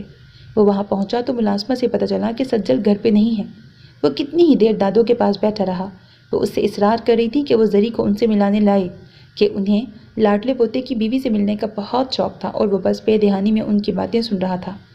تقریباً گھنٹے بعد وہ جانے کے لیے اٹھا، جب بڑی تائی کے کمرے کے باہر سے گزرتے ہوئے اس کے قدم اپنا نام سن کے رک گئے، اور اس میں کوئی شک نہیں تھا کہ بڑی تائی کے علاوہ یہ دوسری آواز سجل کی تھی۔ تو کیا سجل گھر پہ تھی اور اس نے جھوٹ بول کر مجھ سے ملنے سے منع کر دیا؟ وہ وہاں سے ہل نہیں سکا تھا۔ بس کر دیں امی، اذان اذان یہ نام سن سن کے میرے کان پک گئے ہیں۔ اب اس کا پیچھا چھوڑ دیں اور مجھے بھی سکون سے رہنے دیں۔ تنگ آ گئی ہوں میں اس روز کی ڈرامہ بازیوں سے۔ وہ محبت، وہ بےتابیاں ڈرامہ تھیں۔ اذان سن سا اپنی جگہ کھڑا تھا۔ ہاں تو مجھے کیا پتا تھا کہ سب یوں ہو جائے گا؟ میں نے تو سوچا تھا کہ اچھا موقع ہے اس عورت سے اپنی بے عزتی کا بدلہ لینے کا، اسے نیچا دکھانے کا۔ کس طرح اس نے تمہارے باپ کی اور میری سب کے سامنے بے عزتی کی تھی۔ سوچوں تو آج بھی خون کھول اٹھتا ہے۔ خود شوہر کے مرنے کے بعد گل چھڑے اڑاتی رہی اور بے عزت ہوئے ہم، اور اب یہ بیٹا ماں کی گن گاتا پھرتا ہے۔ ماں کی اصلیت جان جائے تو تھوکے بھی نہ ماں پہ۔ مگر وہ چلاک گھمنڈی عورت اس بار بھی بازی لے گئی، اور ہم اس بار بھی دیکھتے ہی رہ گئے۔ یہ اس کی مہذب بڑی تائی تھی، بظاہر پڑھی لکھی، ویل مینرڈ، اور میں تو اس بڑی بی سے بھی بڑی تنگ آ گئی ہوں۔ مرتی ہے نہ جان چھوڑتی ہے، ساری جائیداد دبا کے بیٹھی ہے۔ اور ہمارے سسر صاحب کو بھی دیکھو، خود تو اللہ کو پیارے ہو گئے اور جاتے جاتے ساری جائیداد کے کاغذات اس بڑی بی کے حوالے کر گئے، اور انہوں نے جانے کی در رکھ دی ہے، اور ہم رہ گئے ویسے کہ ویسے۔ بڑی تائی بل کھا رہی تھی، ہاتھ مل رہی تھی۔ میں تو کہتی ہوں ممی، کچھ بھی کر کے کاغذات حاصل کر کے انگوٹھا لگوا لیں بڑی بی سے، اور جان چھڑائیں یا اس اذان کے ساتھ ہی بھیج دیں۔ ویسے بھی بڑا مرتا ہے دادو کے پیچھے۔ سجل کے الفاظ اس کے کانوں میں سیسا انڈیل رہے تھے۔ اس قدر گھٹیا سوچ تھی اس کی۔ اور میری بات غور سے سن لیں ممی، میں تنویر ملک سے شادی کر رہی ہوں، اور آپ یہ بات اچھی طرح ڈیڈی کو سمجھا دیں۔ اذان سے کئی زیادہ دولت جائیداد ہے اس کے پاس، اور کتنا کچھ تو وہ ابھی سے میرے نام کر چکا ہے۔ سجل تو جیسے اتاولی ہو رہی تھی۔ اچھا ذرا صبر کرو بیٹے، میں کچھ کرتی ہوں، جلد بازی مت کرو۔ بڑی تائی نے اسے سمجھانے کی کوشش کی تھی۔ اذان سے مزید رکا نہیں گیا، اس میں مزید کچھ بھی سننے کی تاب نہیں تھی۔ وہ وہاں سے باہر نکل آیا۔ باہر جنوری کی ایک سرد شام اس کی منتظر تھی، انتہائی سرد شام، ہر طرف دھند چھائی ہوئی تھی، بادل بس برسنے کو تیار تھے۔ وہ گاڑی میں آ بیٹھا اور اس نے گاڑی فل سپیڈ پہ چھوڑ دی۔ کتنی ہی دیر گزر گئی اسے یوں ہی بلا مقصد سڑکوں پہ گاڑی دوڑاتے ہوئے۔ اس نے تھک ہار کر ایک جگہ گاڑی روک دی، دروازہ کھول کر اترنا چاہا تو باہر بارش کی بوچھاڑ نے اس کا استقبال کیا۔ سرد ہوا کا جھونکا جسم کو چیر گیا۔ وہ گاڑی کا دروازہ کھلا چھوڑ کر پیر زمین پہ ٹکا کے اس طرح بیٹھا رہا۔ ذہن میں ان گنت سوچیں تھیں، منفی خیالات کی بھرمار تھی۔ بارش کی بوچھاڑ رفتہ رفتہ اسے بھگو رہی تھی۔ وہ اس وقت صرف کاٹن کی پینٹ شرٹ پہنے ہوئے تھا، جیکٹ اتار کر برابر والی سیٹ پہ رکھی تھی، لیکن اسے اس وقت موسم کا احساس نہیں تھا۔ ایک سوچ تھی جو سب باتوں پہ حاوی تھی۔ آخر کیا ہے ماما کے ماضی میں کہ سب انہیں اس قدر برے لفظوں میں یاد کرتے ہیں؟ دادو سے کئی بار پوچھا، ماما سے کئی بار پوچھا، مگر کوئی بتانے کو تیار نہیں۔ ایسا کیا ہے جو مجھ سے چھپایا جا رہا ہے؟ کیا اس کی ماں کی زندگی کا کوئی ایسا پہلو بھی ہے جو وہ سن نہیں سکے گا؟ اور یہ سجل کس جائیداد کی بات کر رہی تھی؟ ایسی کون سی جائیداد ہے جو میرے نام ہے اور میں جانتا ہی نہیں ہوں، اور جس کی وجہ سے سجل کو میرے قریب آنا پڑا؟ ذہن و دل میں ہی کشمکش جاری تھی۔ کس سے پوچھوں؟ کون بتائے گا؟ کیا ماما کو مجھ پر اعتبار نہیں؟ کیا وہ سمجھتی ہیں کہ میں ان پہ اعتبار نہیں کروں گا؟ اس کے دل میں ناراضی ڈر آئی۔ یا اللہ میری مدد کر، اس طرح تو میں پاگل ہو جاؤں گا۔ یا اللہ مجھے راستہ دکھا میرے مالک، کیا صحیح ہے کیا غلط میں پہچان سکوں میرے اللہ۔ اس کی آنکھوں کی سطح نم ہونے لگی تھی۔ اسے وقت کا کچھ اندازہ نہیں تھا۔ بارش مسلسل ہو رہی تھی اور مسلسل اسے بھگو بھی رہی تھی، اور وہ لا تعلق بنا بھیگ رہا تھا۔ تبھی اس کے سیل پہ بیل ہوئی۔ وہ چونک سا گیا۔ سیل پہ ماما کا لنک کے الفاظ بہت واضح تھے۔ وہ کتنے ہی لمحے اسکرین کو گھورتا رہا۔ سیل بج بج کر خاموش ہو چکا تھا۔ رات کے 11:30 بج رہے تھے اور ابھی تک اذان گھر نہیں آیا تھا۔ پھپھو اور زری مسلسل اس کا انتظار کر رہی تھیں۔ پھپھو ہاتھ میں تسبیح لیے وہیں لاؤنج کے صوفے پہ بیٹھی تھیں، اور زری وہیں لاؤنج کے دروازے کے پاس ہی کھڑی تھی۔ برستی بارش میں نگاہیں گیٹ پر جمی تھیں، سردی رگوں میں جم رہی تھی، دل میں عجیب عجیب سے خیالات آ رہے تھے۔ اذان کا موڈ آج کل پل پل بدلتا رہتا تھا، جیسے وہ کسی ذہنی الجھن کا شکار ہو۔ زری کتنی ہی بار اس کا سیل ٹرائی کر چکی تھی، وہ مل ہی نہیں رہا تھا۔ شاید موسم کی خرابی کی وجہ سے سگنلز پرابلم تھے۔ بیل جاتی تھی اور پھر کال کٹ جاتی تھی۔ اس کا دل تیز تیز دھڑک رہا تھا۔ 12 بجے کے قریب اس کی گاڑی گیٹ سے داخل ہوئی تھی۔ زری کے وجود میں اطمینان کی لہر اتر آئی۔ آپ آ گئے؟ کہاں چلے گئے تھے؟ خیریت تو تھی نا؟ آپ ٹھیک ہیں؟ وہ جیسے ہی اندر داخل ہوا، زری نے پریشانی سے پوچھا۔ اس کی آنکھیں جھلملا رہی تھیں اور چہرے پہ پریشانی واضح تھی۔ میں ٹھیک ہوں، وہ نرمی سے کہتا آگے بڑھ آیا۔ اذان، کہاں رہ گئے تھے بیٹا؟ بتا کر تو جاتے، تمہارا انتظار کر رہے تھے کب سے۔ ماما بھی اٹھ کر اس کے پاس چلی آئی۔ میں بالکل ٹھیک ہوں ماما، سوری آپ کو میری وجہ سے پریشانی ہوئی، آئندہ خیال رکھوں گا۔ میں تھوڑا تھک گیا ہوں، آرام کرنا چاہتا ہوں۔ وہ ماما کے چہرے پہ نگاہیں جمائے بولا تھا، کیا یہ محبت جھوٹ ہے؟ کیا ایک ماں کی محبت جھوٹ ہو سکتی ہے؟ کیا واقعی میں کبھی ان کی زندگی کی پہلی ترجیح نہیں رہا؟ وہ نرمی سے اپنے بازو سے ان کا ہاتھ ہٹاتا اپنے کمرے میں چلا آیا تھا۔ زری اس کے پیچھے ہی آئی تھی۔ آپ مجھے ٹھیک نہیں لگ رہے، کیا بات ہے؟ وہ واش روم کی جانب جا ہی رہا تھا کہ زری نے پوچھ لیا۔ وہ بنا کچھ کہے اپنا موبائل، گھڑی اور گاڑی کی چابی وغیرہ سائڈ ٹیبل پہ رکھ کے پلٹا۔ آپ کے لیے کھانا لاؤں یا کچھ اور، کافی وغیرہ؟ وہ اس کی نگاہوں سے گھبرا کے بولی۔ کیا بعید تھا کہ وہ ابھی نرمی سے بات کر رہا ہے، ابھی چلانا شروع کر دے؟ آج کل اس کا موڈ ایسا ہی دھوپ چھاؤں سا ہو گیا تھا۔ نہیں کچھ نہیں، مجھے بھوک نہیں ہے اور میں بالکل ٹھیک ہوں، تم پریشان نہ ہو اور ماما کو بھی کہہ دو۔ زری سر ہلا کر کمرے سے باہر نکل آئی۔ اذان نے کھانے کو منع کر دیا تھا۔ وہ اس کے لیے دودھ گرم کر کے کمرے میں لے آئی تھی جہاں وہ چینج کر کے سونے کی تیاری کر رہا تھا۔ اب بھی ماتھے پہ پریشانی کی لکیر نمایاں تھی۔ یہ دودھ پی لیں، آپ نے کھانا بھی نہیں کھایا، اتنی ٹھنڈ میں باہر سے آئے ہیں، اچھا لگے گا۔ اس نے دودھ کا گلاس سائڈ ٹیبل پہ رکھ دیا۔ تھینک یو، رکھ دو، پی لوں گا۔ زری، وہ گلاس رکھ کر جا رہی تھی جب اذان کی پکار پر اسے رکنا پڑا۔ وہ مڑ کر اسے دیکھنے لگی، پھر اس کے قریب چلی آئی۔ زری پلیز تھوڑی دیر یہاں بیٹھو۔ جانے کیسے بات اذان کے لبوں سے نکلی تھی۔ کیا بات ہے، آپ ٹھیک تو ہیں؟ وہ فوراً ہی اس کے پاس بیٹھ گئی تھی۔ میں ٹھیک ہوں، بس تم یہاں بیٹھو میرے پاس۔ میں آج خود کو بہت تنہا محسوس کر رہا ہوں، مجھے ایک دوست کی بہت ضرورت ہے۔ تم میری دوست ہو نا؟ میری بات کو سمجھتی ہو، مجھے سمجھتی ہو؟ پلیز یہیں رہو، مجھے اکیلا مت چھوڑو، میں بہت اکیلا ہو گیا ہوں۔ کس قدر کرب چھپا تھا اس کی آواز میں۔ وہ آنکھیں موندے بیڈ کی بیک سے سر ٹکا گیا۔ میں یہیں ہوں آپ کے پاس، آپ ایسی باتیں کیوں کر رہے ہیں، کیا ہوا ہے؟ وہ پریشانی سے اس کے پاس ہی بیٹھ گئی۔ اس نے اذان کا ہاتھ تھام لیا تھا۔ آپ کو تو بہت تیز بخار ہے۔ زری کے ہاتھ نے جیسے انگارہ چھو لیا تھا، وہ گھبرا گئی۔ اذان ویسے ہی خاموشی سے بیٹھا تھا، اس نے اپنا ہاتھ بھی نہیں چھڑایا تھا۔ میں پپو کو بلاتی ہوں، وہ اٹھنے لگی تھی۔ نہیں پلیز زری، میں ٹھیک ہوں، بس تھک گیا ہوں، سو جاؤں گا تو ٹھیک ہو جاؤں گا، ماما کو مت بلاؤ، وہ خواہ پریشان ہوں گی۔ اذان اس وقت ماں کا سامنا نہیں کرنا چاہتا تھا، سو زری کو روک دیا۔ زری مجبوراً اس کے کہنے پہ رک گئی تھی۔ ٹھیک ہے آپ سو جائیں، میں یہیں ہوں۔ زری نے اسے دودھ کے ساتھ بخار کی دوا بھی دے دی اور خود وہیں اس کے پاس ہی بیٹھ گئی۔ اسے اچھی طرح کمبل اڑا کر وہ ایک ہاتھ سے اس کا سر دبانے لگی کہ دوسرا ہاتھ ابھی بھی اذان نے تھام رکھا تھا۔ صبح اذان کی آنکھ کھلی تو ماما اس کے سرانے بیٹھی اس کے اوپر دم کر رہی تھی۔ اسے آنکھیں کھولتے دیکھ کر مسکرائیں۔ اذان نے سر ماں کی گود میں رکھ دیا۔ کیسی طبیعت ہے اب میری جان؟ زری بتا رہی تھی کہ رات کو تمہیں بخار ہو کیا تھا اور تم نے مجھے جگانے سے منع کر دیا تھا۔ ماما نے اس کی پیشانی پہ بوسہ دیا، ماتھا ابھی بھی تپ رہا تھا۔ اب ٹھیک ہوں ماما، وہ ہولے سے بولا۔ ماں کی گود سے پھوٹتی سچے پیار کی مہک کبھی جھوٹی ہو سکتی ہے بھلا؟ ایسا کبھی نہیں ہو سکتا۔ میری ماما کبھی کچھ بھی غلط نہیں کر سکتی، مگر ایک مگر تھا جو اذان کے دل میں گڑ کے رہ گیا تھا، پھانس بن کر چبھ رہا تھا اور وہ چاہتے ہوئے بھی اسے نکال نہیں پا رہا تھا۔ وہ انہی سوچوں میں گم تھا کہ زری نایاب کو لے ہی آئی۔ نایاب کو اسپتال جانا تھا، سو زری نے سوچا کہ پہلے وہ اذان کو چیک کرتی جائے، کیونکہ جانتی تھی کہ اذان ایسے تو مانے گا نہیں ڈاکٹر کو دکھانے پر، سو زبردستی ہی صحیح۔ طبیعت کو کیا کر لیا ہے اذان؟ کل تک تو اچھے بھلے تھے، ہماری بہن کے ہوش اڑا کے رکھتی ہے کہ وہ صبح ہی صبح دوڑتی ہوئی آئی ہے۔ زری جھینپ گئی۔ نایاب مسکرا کے اسے چیک کرنے لگی تھی۔ ٹھنڈ کا اثر ہے، کہیں کل کی بارش میں تو نہیں بھیگ گئے تھے؟ کتنا ٹھیک اندازہ تھا نایاب کا۔ حالانکہ بارش میں بھیگنا مزہ دیتا ہے، لیکن سردیوں کی بارش کبھی کبھی نقصان بھی دیتی ہے، سو احتیاط ضروری ہے۔ اس نے تھرمامیٹر اس کے منہ میں دے دیا۔ وہ خاموشی سے نیم دراز تھا۔ اس نے ناشتہ کیا ہے پپو؟ نایاب نے پپو سے پوچھا۔ نہیں بیٹا، ابھی تک تو نہیں کیا۔ بخار خاصا تیز ہے، لیکن پریشانی کی کوئی بات نہیں، موسم کا اثر ہے، وہ تھرمامیٹر دیکھتے ہوئے بولی۔ ناشتہ نہیں کیا اس لیے انجیکشن نہیں دے رہی، یہ میڈیسنز ہیں زری، اسے کچھ کھلا پلا دو، پھر یہ دوائیں دے دینا، انشاءاللہ شام تک بخار اتر جائے گا، پھر میں رات میں دوبارہ چیک کروں گی، ٹھیک ہے اذان؟ نایاب نے زری کے ساتھ ساتھ اذان کو بھی مخاطب کیا تھا۔ اذان نے مسکرا کر اسبات میں سر ہلایا، کیونکہ وہ بہن جتنی اچھی تھی ڈاکٹر اتنی ہی سخت تھی۔ وہ اسے اچھی طرح چیک کرنے کے بعد اپنا سامان سمیٹ کر اٹھ کھڑی ہوئی۔ پپو بھی نایاب کے ساتھ ہی باہر نکل آئیں۔ آپ منہ ہاتھ دھو کے فریش ہو جائیں، میں ناشتہ لاتی ہوں۔ زری نے کھڑکی کے پاس کھڑکی کے پردے کھولتے ہوئے اذان کو کہا تھا۔ کل کی بارش کے بعد آج موسم قدرے صاف تھا۔ کمرے میں نرم سی دھوپ پھیل گئی جو بہت بھلی محسوس ہو رہی تھی۔ کل رات میں نے تمہیں بہت ڈسٹرب کیا نا؟ تم ساری رات سو نہیں پائیں۔ اپنے ساتھ میں نے تمہیں بھی پریشان کر دیا۔ تم میرا اتنا خیال کیوں رکھتی ہو زری؟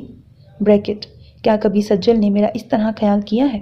اگر میں کبھی بیمار بھی پڑ جاؤں تو وہ کبھی ایک فون کال تک کر کے نہیں پوچھتی، اور باقی دن میں ہزاروں کالز کرے گی۔ اور یہ لڑکی کیا ہے؟ میں نے اسے دل سے قبول نہیں کیا۔ اسے کبھی وہ مان وہ عزت نہیں دی جو بیوی کا حق ہوتا ہے۔ اس کی طرف دیکھتا نہیں، پھر بھی یہ میرا اس قدر خیال رکھتی ہے، کیوں؟ اس میں پریشان کرنے کی کیا بات ہے اذان؟ آپ کے ساتھ پریشان ہونا، آپ کا خیال رکھنا میرا فرض ہے، ایک بیوی ہونے کے ناطے، ایک دوست ہونے کے ناطے۔ آپ ایسا کیوں سوچتے ہیں؟ اس وقت زری کی آنکھوں میں بے پناہ سچائی تھی۔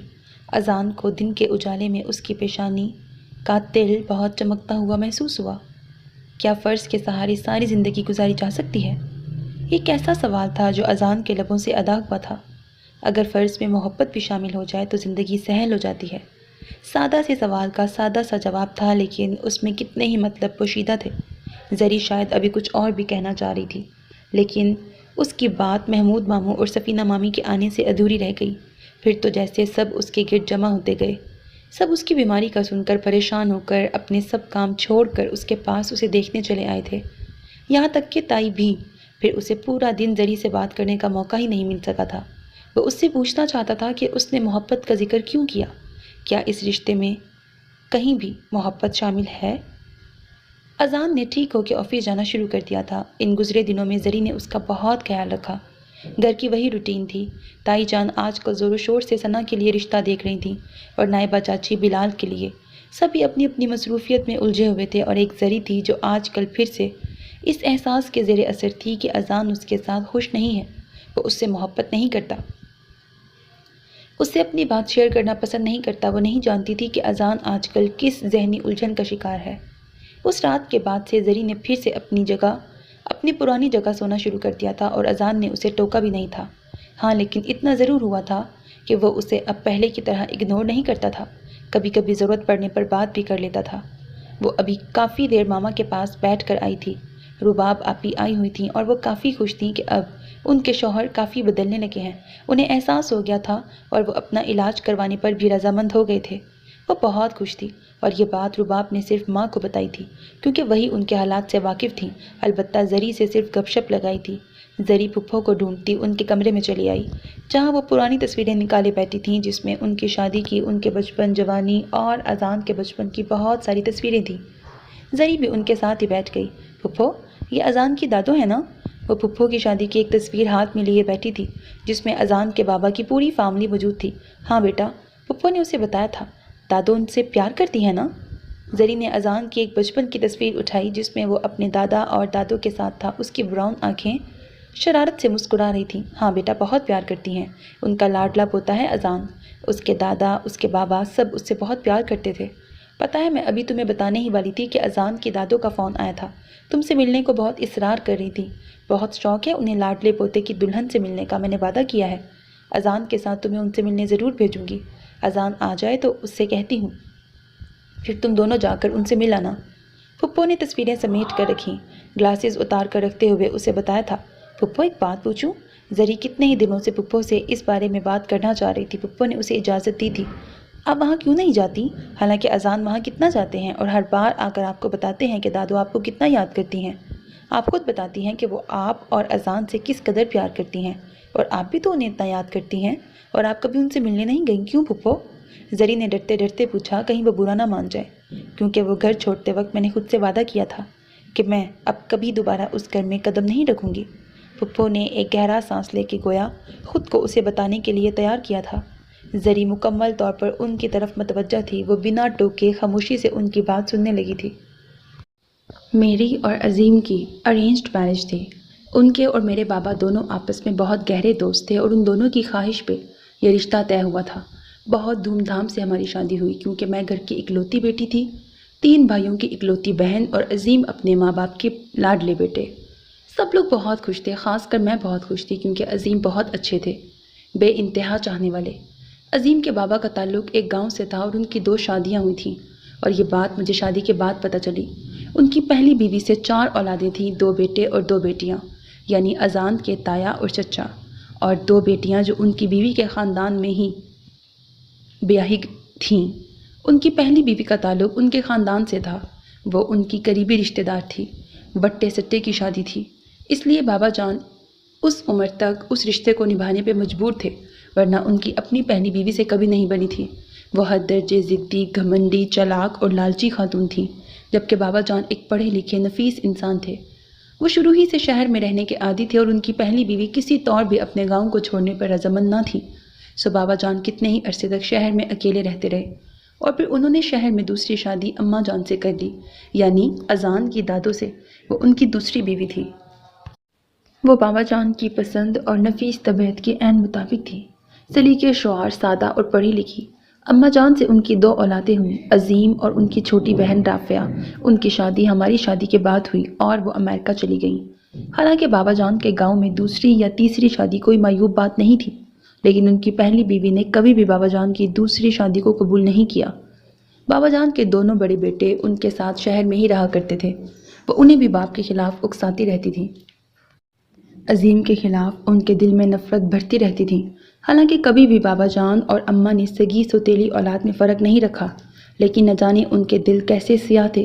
اذان کے چچا پھر بھی کچھ بہتر طبیعت کے تھے، اپنے بیوی بچوں، اپنے کاروبار، زندگی میں مصروف رہتے تھے، لیکن اذان کے تایا، جنہیں سب بڑے بھائی صاحب کہہ کر پکارتے تھے، وہ اول درجے کے لالچی، بدنیت اور عیاش انسان تھے۔ وہ کہیں سے بھی بابا جان کے بیٹے نہیں لگتے تھے۔ عجیب عجیب قسم کے لوگوں سے ان کے تعلقات تھے، شادی شدہ ہوتے ہوئے بھی ان کے نہ جانے کتنی عورتوں سے تعلقات تھے۔ کتنے کہنے والے تو یہ بھی کہتے تھے کہ انہوں نے کسی ناچنے گانے والی عورت سے دوسری شادی کر رکھی ہے، اور ان سے ان کی ایک بیٹی بھی تھی، لیکن انہوں نے اپنے منہ سے کبھی قبول نہیں کیا۔ کچھ انہیں بیوی بھی ایسی ہی ملی تھی، ان کی سگی ماموزات تھیں اور اپنی پھپھی جیسے ہی خیالات رکھتی تھیں۔ عظیم سے ان دونوں میاں بیوی کو نہ جانے کیوں اتنا بیر تھا کہ وہ ایک ہی گھر میں رہتے ہوئے انہیں مشکل سے برداشت کرتے تھے، اور عظیم گو کہ شکل و صورت میں ہو بہو بابا جان کی طرح تھے، لیکن عادات و اطوار میں بالکل اماں جیسے تھے۔ ویسے ہی سادہ، کم بولنے والے، سب کچھ ہنس کر برداشت کرنے والے، اور بس اپنے کام سے کام رکھنے والے، اور قسمت ایسی پائی تھی کہ جس کام میں ہاتھ ڈالتے کامیاب ہو جاتے۔ مٹی کو سونا کرنے والے لوگوں میں سے تھے، اور یہی بات ان کے بڑے بھائی سے برداشت نہیں ہوتی تھی۔ پھر 1 سال بعد اذان نے آ کر ہماری زندگی کو مکمل کر دیا۔ ہم دونوں ہی اپنی زندگی میں بہت خوش اور مطمئن تھے۔ عظیم کا کاروبار دن رات ترقی کر رہا تھا، وسیع سے وسیع تر ہوتا جا رہا تھا۔ عظیم کی ایک عادت تھی، وہ جو بھی جائیداد خریدتے یا کوئی بھی کام شروع کرتے وہ اذان کے نام سے کرتے۔ یوں چھوٹی سی عمر میں ہی ان کی ساری جائیداد اذان کے نام تھی۔ وہ اذان سے بہت محبت کرتے تھے، اسے اپنی زندگی کہتے تھے۔ اذان ہو بہو اپنے بابا کا عکس ہے، بس اس کی آنکھیں میری جیسی ہیں۔ عظیم کے بڑے بھائی کی گندی اور غلیظ نگاہیں مجھ سے برداشت نہیں ہوتی تھیں۔ میں نے کتنی ہی بار عظیم سے کہنا چاہا مگر کہہ نہیں پائی۔ یوں تو گھر کے 2 پورشن تھے، اوپر کے پورشن میں وہ دونوں بھائی اپنی فیملیز کے ساتھ رہتے تھے، اور نیچے ہماری فیملی اماں بابا کے ساتھ، لیکن کوئی قید نہیں تھی، اوپر نیچے آنا جانا لگا رہتا تھا۔ یوں کتنے ہی ماہوں سال گزرتے رہے۔ اذان 7 سال کا ہو گیا، وہ اپنے بابا سے بہت اٹیچ تھا، رات کو ان سے لپٹ کر سویا کرتا تھا۔ اس دن ایک صبح روز کی طرح آفس کے لیے نکلے اور پھر پورا دن گزر گیا۔ ان کے آفس سے آنے کا ٹائم گزر گیا، کتنے گھنٹے گزر گئے، حالانکہ وہ ٹھیک 5 بجے آ جایا کرتے تھے، لیکن اس دن وہ نہیں آئے۔ میں انہیں فون کرتی رہی لیکن وہ فون ہی نہیں اٹھا رہے تھے۔ میرے دل میں عجیب عجیب خیال آنے لگے، مگر میں خاموشی سے ان کا انتظار کرتی رہی، اور پھر ہمیں اطلاع ملی کہ ان کا ایکسیڈنٹ ہو گیا اور وہ موقع پر ہی دم توڑ گئے ہیں۔ کسی کو یقین نہیں آ رہا تھا، چند گھنٹے قبل وہ معمول کے مطابق گھر سے نکلے تھے، اور اب لاش کی صورت ہمارے درمیان تھے۔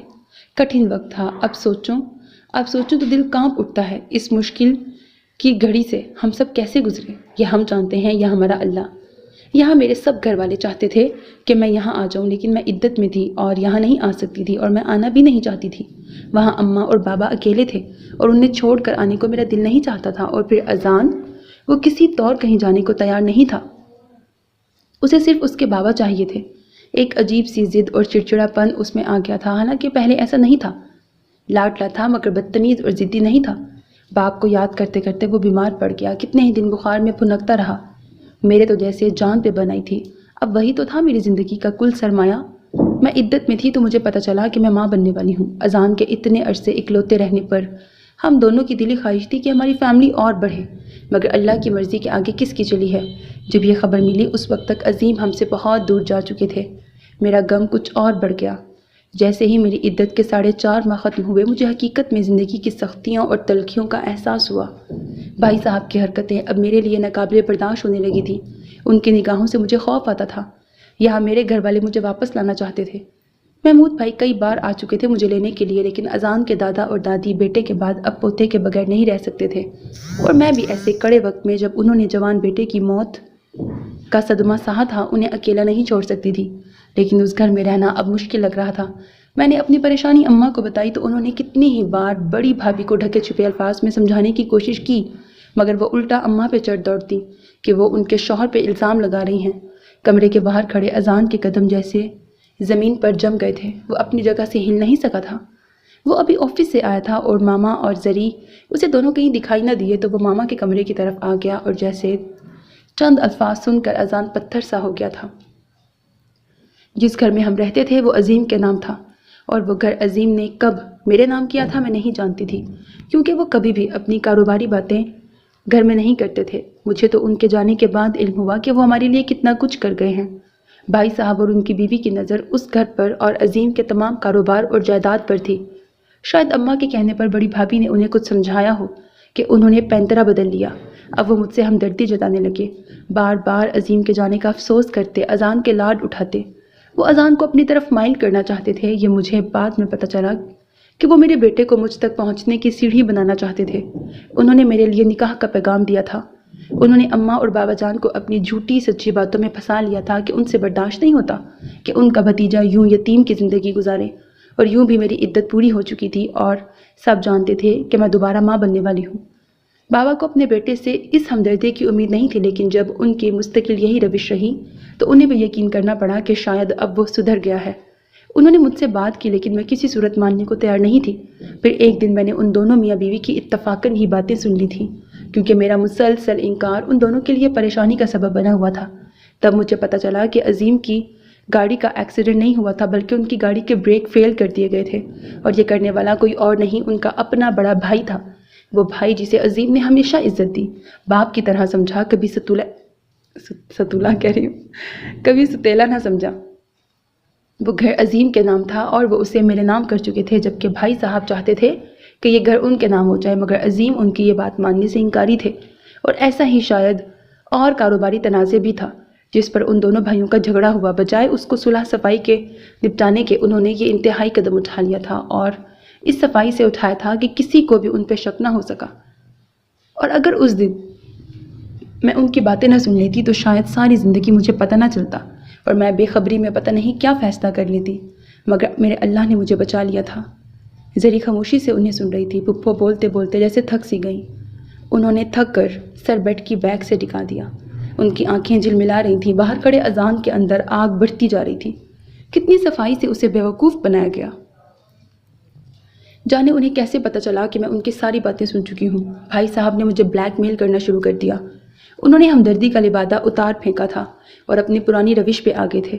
میری راتوں کی نیند اڑ چکی تھی۔ ساری رات میرے کمرے کا دروازہ بجتا رہتا اور میں ڈرتی کانپتی اذان کو لیے بیٹھی رہتی۔ انہوں نے میرے سامنے 2 راستے رکھے تھے، یا تو میں ان سے شادی کر لوں تو ساری دولت جائیداد کاروبار اذان کے نام ہی رہے گا، یا پھر وہ مجھے بے عزت کر کے گھر سے نکال دیں گے اور اذان کو بھی اپنے پاس رکھ لیں گے کیونکہ وہ ان کا خون ہے۔ اس طرح بھتیجے کی پرورش کر کے وہ سب کے سامنے سرخرو بھی ہو جائیں گے اور ان کا مقصد بھی پورا ہو جائے گا۔ وہ جانتے تھے کہ میں ان سے ڈرتی ہوں اور اب بھی ڈر کے کسی کو کچھ نہیں بتاؤں گی، لیکن بات جب اولاد پہ آ جائے تو ایک ماں دنیا سے ڈرنا چھوڑ دیتی ہے۔ میں نے بابا جان کو سب کچھ بتا دیا۔ وہ تو صدمے سے گنگ رہ گئے تھے۔ انہیں اپنے بڑے بیٹے سے اس کمینگی کی امید نہ تھی۔ بابا جان نے انہیں بہت بے عزت کیا اور انہیں پولیس میں دینے کی بات کی تو وہ بوکھلا گئے، اور انہوں نے بجائے اپنی غلطی ماننے کے مجھ پہ الزام لگایا کہ میں جھوٹ بول رہی ہوں، اور یہ بھی کہ وہ تو ہمیشہ سے مجھے اپنی بہن بیٹیوں کی طرح سمجھتے ہیں، لیکن میرے کہنے پر انہوں نے شادی کا پیغام دیا کیونکہ میں ان سے شادی کرنا چاہتی ہوں، اور یہ بھی کہ میں ان کے بچے کی ماں بننے والی ہوں، اس لیے میں ان سے شادی کرنا چاہتی ہوں۔ بابا جان نے بھی ان کی کسی بات پہ یقین نہیں کیا اور انہیں بے عزت کر کے گھر سے نکال دیا۔ یہ باتیں سننے کے بعد میری حالت ایسی بگڑی کہ میں بے ہوش ہو کے گر پڑی تھی۔ اماں جان اور بابا مجھے ہسپتال لے گئے۔ میں کتنی ہی دیر زندگی اور موت کی کشمکش میں رہی۔ وہاں محمود بھائی بھی آ گئے تھے۔ بابا نے انہیں